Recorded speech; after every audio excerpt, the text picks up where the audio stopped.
One of the most painful and confusing dynamics in relationships with avoidant people is the phenomenon where the person who loves them, who has been supportive and present and invested, suddenly becomes perceived and treated as the enemy.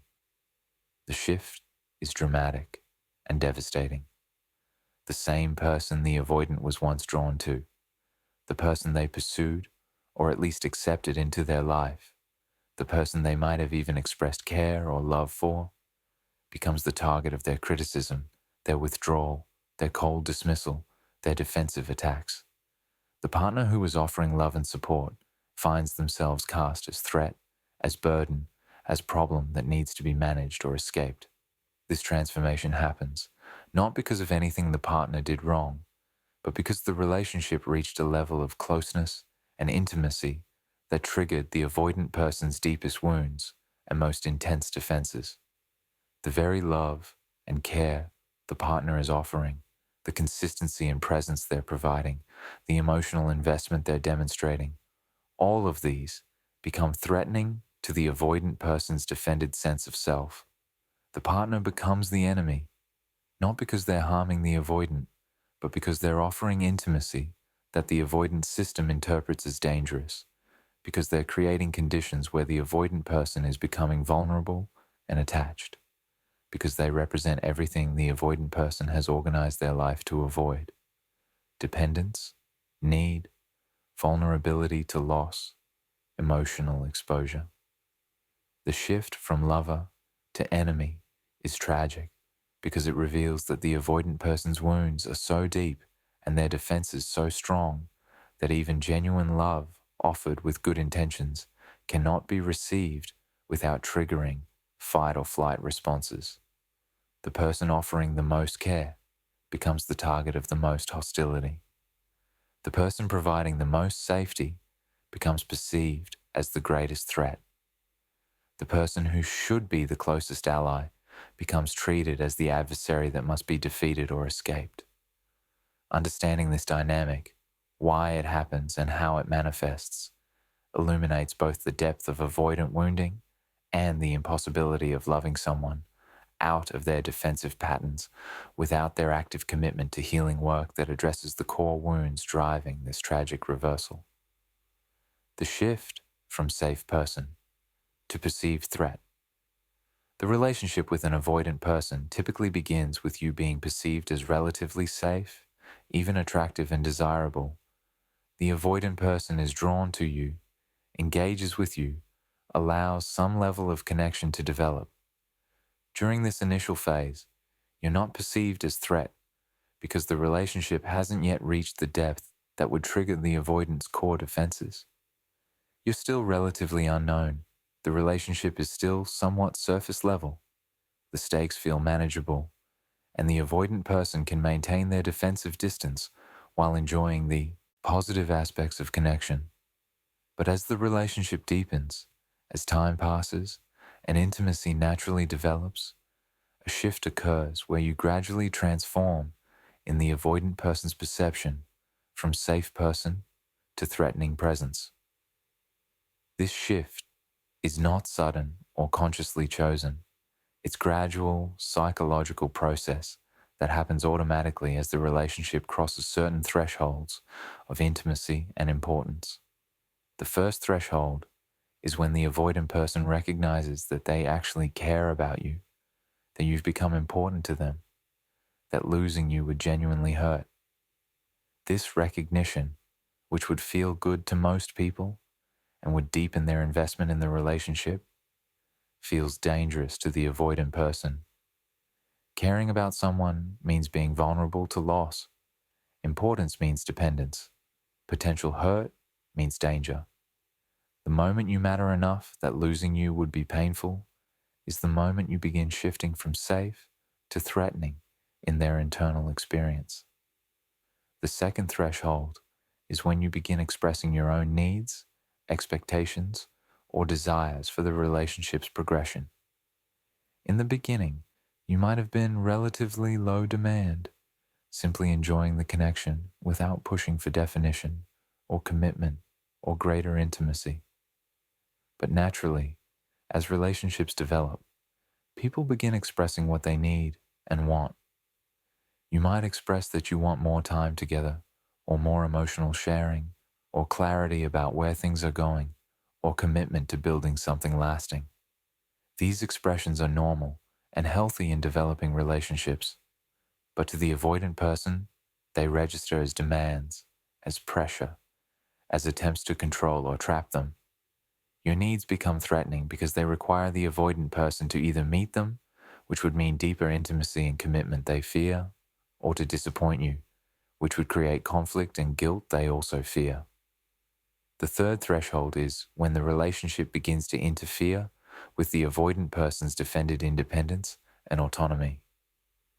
Perhaps you're taking up more of their time and mental energy. Perhaps they're considering you in their decisions in ways they weren't before. Perhaps their life is becoming somewhat organized around the relationship, rather than being purely focused on individual pursuits. Perhaps they're feeling emotions longing when you're apart, jealousy if they perceive threats to the relationship, anxiety about losing you that indicate attachment is forming. All of these signs of natural relationship development and attachment formation feel like loss of self to the avoidant person, like they're being consumed or merged in ways that threaten their individual identity. You become the perceived cause of this threatening loss of independence. The shift from safe to threatening is also driven by the avoidant person's projection of their past relationship wounds onto you. In their previous relationships, particularly in childhood, with caregivers, closeness might have led to pain, rejection, or harm. Expressing need might have led to those needs being dismissed or punished. Depending on someone might have led to disappointment when that person didn't come through. The avoidant person's nervous system learned that intimacy equals danger, that dependence equals vulnerability to unbearable pain, that needing someone gives them power to hurt you. As you become closer, as the relationship deepens, you become associated with all of these past pains, even though you personally haven't caused them. You become the stand-in for every person who hurt them through intimacy or who failed them when they were vulnerable. The avoidant person begins perceiving your normal relationship behaviors as threatening. Your desire to spend time together becomes perceived as you being clingy or demanding.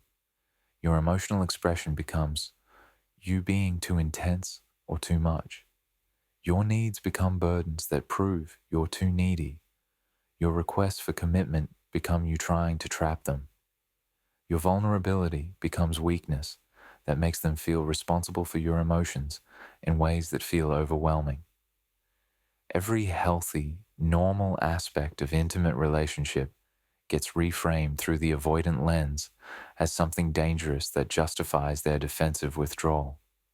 You shift from safe to threatening also because you've become someone who sees them, who knows them in ways that make them feel exposed and vulnerable. In the beginning, you didn't know them well enough to really see past their defenses. But over time, you've come to understand them, to recognize their patterns, to see their wounds and their fears. This being seen feels unbearably vulnerable to someone who has organized their life around never being fully known, around maintaining image and control, around keeping people at distance where true knowing is impossible. The more you see them, the more threatening you become because you have information and insight that could be used to hurt them if you chose to. The shift is completed when the avoidant person's attachment to you becomes undeniable to them.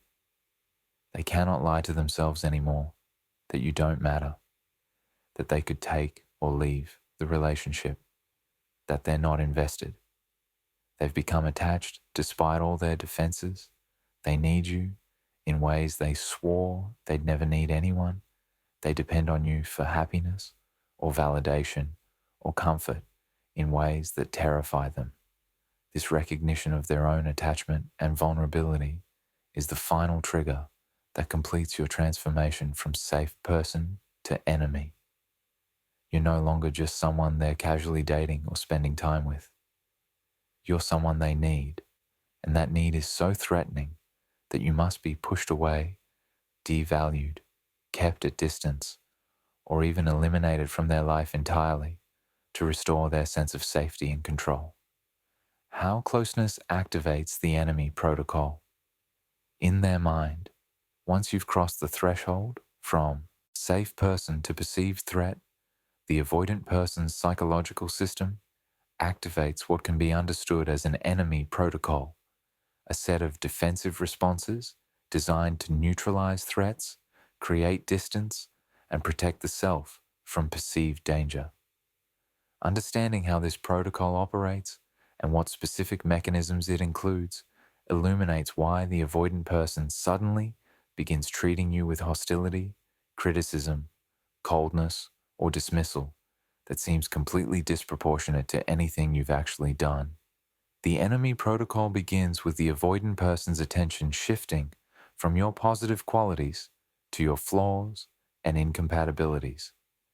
In the beginning of the relationship, they noticed and appreciated what they liked about you: your humor, your intelligence, your attractiveness, your interests that aligned with theirs, your way of understanding them.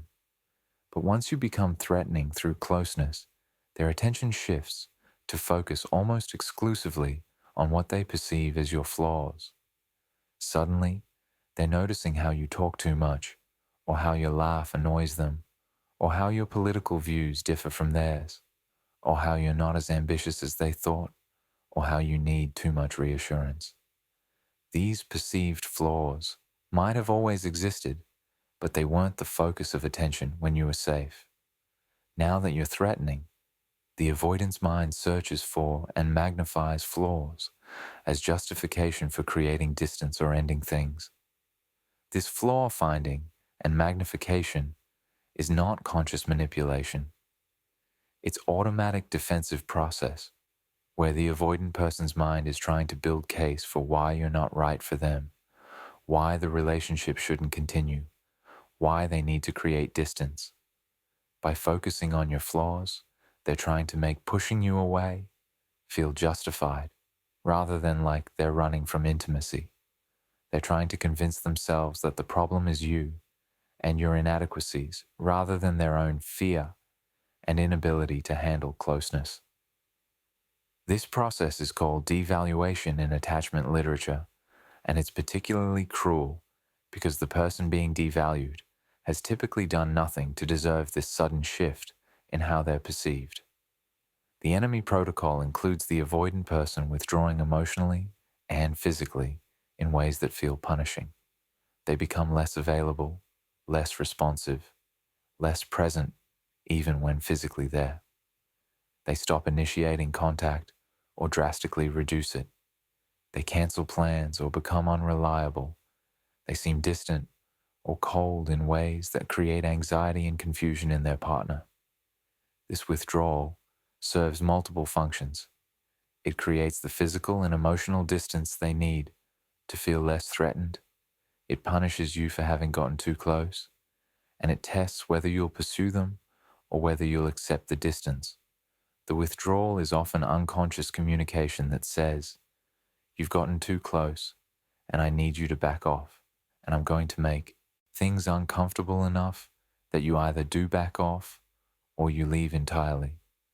The enemy protocol includes critical and judgmental communication that attacks the partner's character, needs, or behaviors. The avoidant person might criticize you for being too emotional when you express feelings. They might judge you for being needy when you express normal relationship needs. They might attack your choices or your personality in ways that feel designed to hurt or diminish you. This criticism serves to create distance through making you feel bad about yourself and through justifying the avoidant person's withdrawal by framing you as having problems that make the relationship difficult. The criticism also serves defensive function of making you the problem, rather than their intimacy avoidance being the problem. The enemy protocol includes the avoidant person creating conflict or manufacturing crises that justify distance. They might pick fights over minor issues, turning small disagreements into major conflicts that allow them to storm off or create space. They might bring up old issues that were supposedly resolved, reopening wounds as excuse for being upset and withdrawn. They might even create situations designed to make you angry or upset, giving them justification for framing you as too dramatic or too difficult. These manufactured conflicts are not about the content of the fights, but about creating enough discord that distance feels necessary and justified rather than like defensive avoidance. The enemy protocol includes stonewalling and refusal to engage when you try to address problems or repair connection.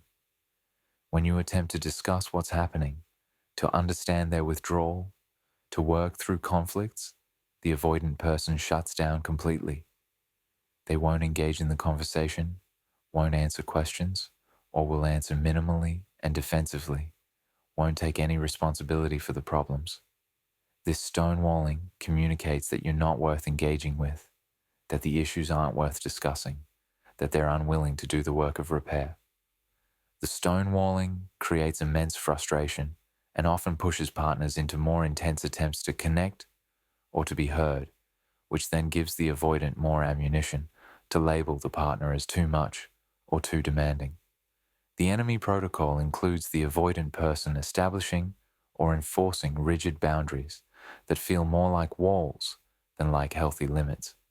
They might suddenly need much more alone time, or they might insist on maintaining completely separate spaces or social lives, or they might refuse to discuss certain topics or feelings.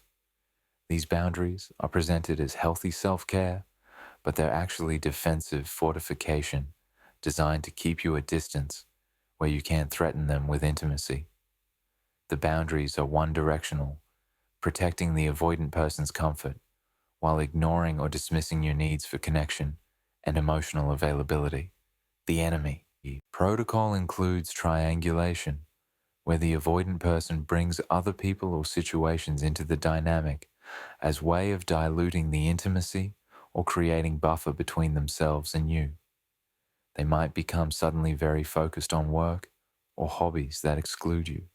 They might start spending more time with friends or family than with you. They might even reference or maintain contact with ex-partners in ways that create insecurity. This triangulation serves to make you feel less important, less central, less secure, which creates distance and keeps the avoidant person from being too focused on or dependent on just you for companionship or emotional support. The psychological mechanisms that turn love into war. The transformation of your role from lover to enemy is not just about the avoidant person's actions, but about the underlying psychological mechanisms that drive these actions and that literally restructure how they perceive you and the relationship. Understanding these mechanisms reveals why the shift is so dramatic and why it feels like the person you loved has become someone completely different, almost unrecognizable from the person who was initially attracted to you. The primary psychological mechanism is the avoidant person's core belief that intimacy equals danger, and this belief automatically codes you as enemy once intimacy reaches threatening levels. This belief was formed in childhood through experiences where closeness led to pain, where expressing need led to rejection, where depending on others led to disappointment or harm. The belief is not conscious thought that the avoidant person is aware of and chooses. It's implicit schema, a deeply embedded pattern in their nervous system and cognitive processing that operates automatically below conscious awareness. When intimacy reaches certain threshold, this schema activates and begins processing you through threat detection system rather than through the bonding system. You're no longer processed as potential source of safety and connection. You're processed as danger that must be managed or eliminated. The second mechanism is catastrophic thinking about what will happen if the intimacy continues, or if they allow themselves to remain vulnerable with you. The avoidant person's mind generates worst-case scenarios about the relationship. You'll abandon them once you truly know them. You'll use their vulnerability against them. You'll become controlling or abusive. You'll suffocate them until they lose themselves completely. You'll inevitably hurt them in unbearable ways. These catastrophic predictions feel real and imminent to the avoidant person, even though they're based on past experiences and fears rather than on your actual behavior. The catastrophic thinking drives the enemy protocol because you're being treated as though you're definitely going to do these terrible things, as though you're already doing them, even though the only evidence is the avoidant person's own projections and fears. The third mechanism is the avoidant person's need to preserve their defended identity as independent, self-sufficient person who doesn't need anyone. As the relationship deepens and attachment forms, this identity is threatened by the reality that they do need you. They do depend on you in some ways. They are affected by your presence or absence. This threat to their core identity creates intense psychological discomfort that must be resolved. The resolution they choose is to push you away so they can restore their sense of being independent and complete alone. But pushing you away requires justification, so you must become the enemy, the person who is threatening their independence, the person who is trying to make them dependent, or who is preventing them from being their true self. You become the enemy not because of who you are, but because of what your presence was forcing them to recognize about themselves. The fourth mechanism is splitting, a defense mechanism where the avoidant person cannot hold nuanced view of you as person with both positive and negative qualities, with both strengths and limitations. In the beginning, you might have been idealized, seen as mostly or entirely positive, but once you become threatening, the avoidant person splits you into all bad category, suddenly seeing you as mostly or entirely negative, full of flaws and inadequacies, wrong for them in fundamental ways. This splitting makes it easier to push you away and to justify the withdrawal and the poor treatment, because the avoidant person has difficulty maintaining awareness of your positive qualities while they're in the process of defending against the threat you represent. The fifth mechanism is projection, where the avoidant person attributes their own unacceptable feelings, needs, or characteristics onto you. The avoidant person might be feeling needy, but they project this neediness onto you, seeing you as the needy one. They might be feeling angry about the relationship situation, but they project this anger onto you, perceiving you as angry or difficult. They might be feeling dependent, but they project this dependence onto you, seeing you as too dependent on them. This projection serves to keep their self-image intact while making you the problem. It also makes you the enemy, because you're now perceived as having all these negative qualities that the avoidant person cannot accept in themselves. The sixth mechanism is the avoidant person's inability to take responsibility for their role in relationship problems, combined with their need to make someone responsible. When the relationship becomes uncomfortable due to their intimacy anxiety and their defensive withdrawal, someone must be blamed for this discomfort. Since the avoidant person cannot acknowledge that their own patterns are creating the problems, you must be the cause. You must be the one making things difficult. You must be the one who is too demanding or too emotional or incompatible. This externalization of blame makes you the enemy, the source of problems, the obstacle to their peace and happiness. The seventh mechanism is the avoidant person's selective attention and memory that reinforces their current negative view of you.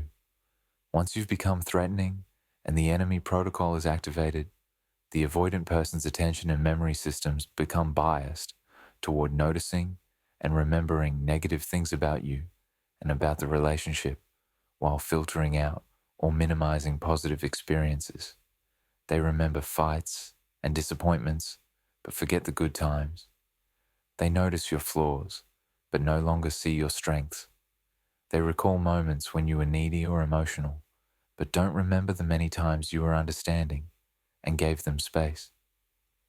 This selective processing builds increasingly negative picture of you that justifies continued defensive distance and that makes reconciliation or positive reframing difficult because the avoidant person literally cannot access balanced view of you while they're in this defensive state.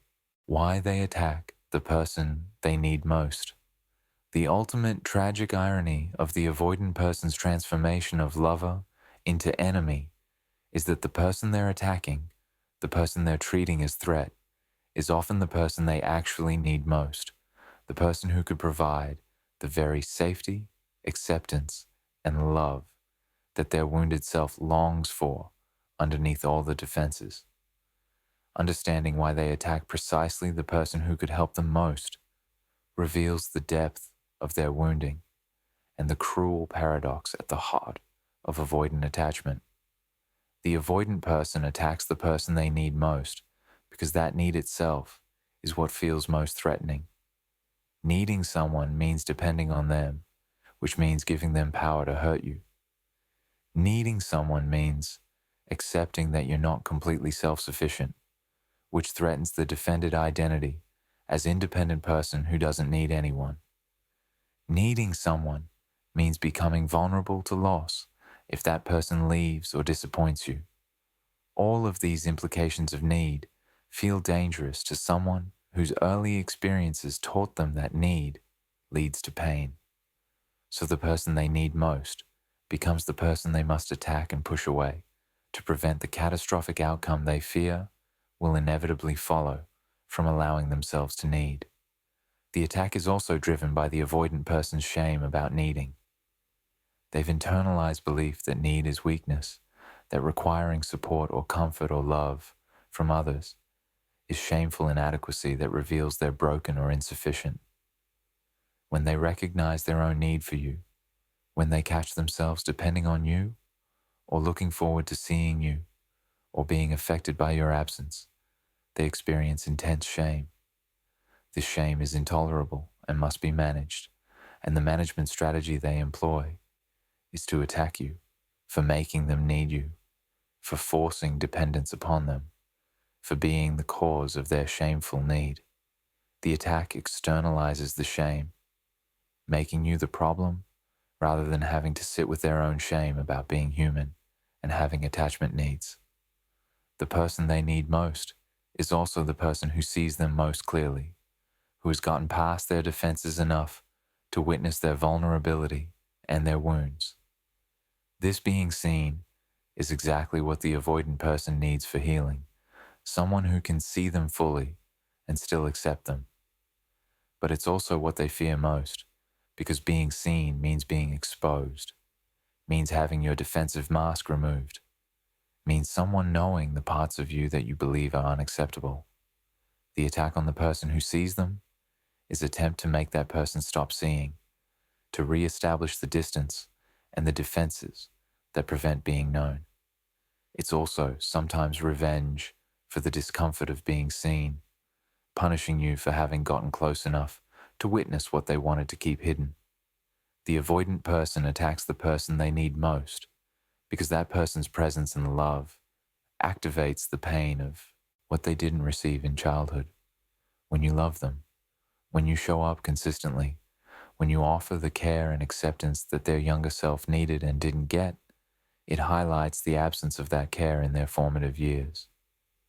This highlighting is painful because it connects them to the grief and loss they've been avoiding through their defenses.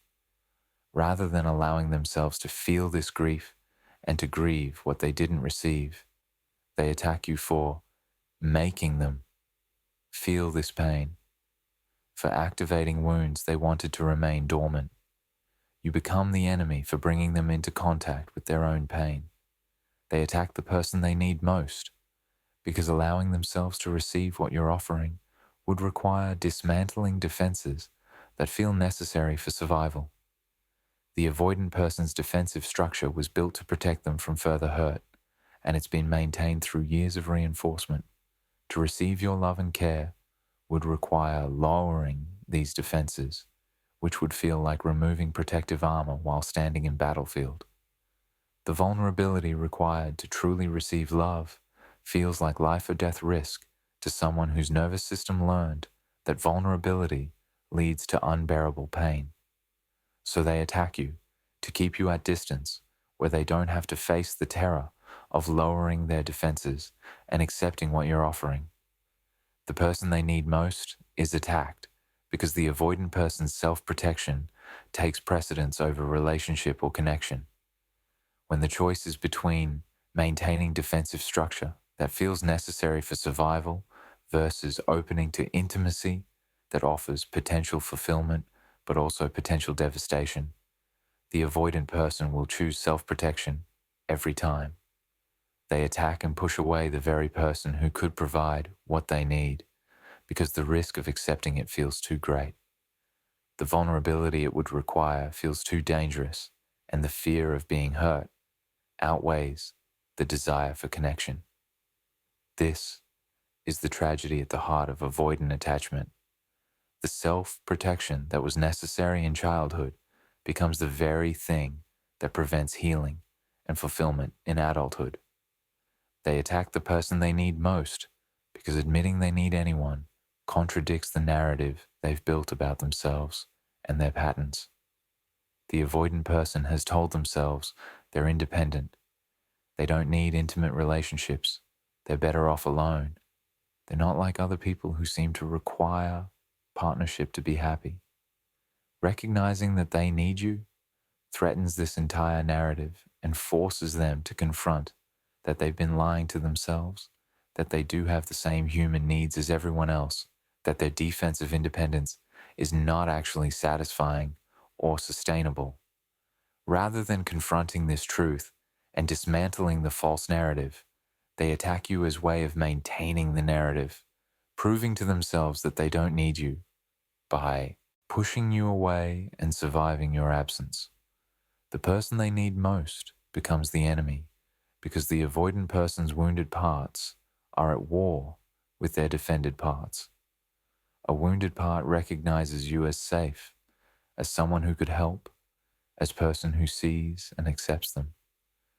But the defended part perceives you as danger, as threat to carefully maintained equilibrium, as person who will inevitably hurt them if they lower their guard.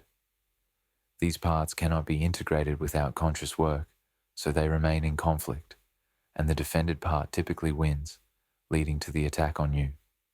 The internal war becomes external war, where you bear the brunt of the conflict between the avoidant person's need and their fear. The sad reality is that by attacking and pushing away the person they need most, the avoidant person ensures they never receive the healing that intimate relationship with safe person could provide. They remain stuck in their defended patterns, alone in their protective isolation, convinced they're better off without intimacy, while simultaneously longing for connection they cannot accept.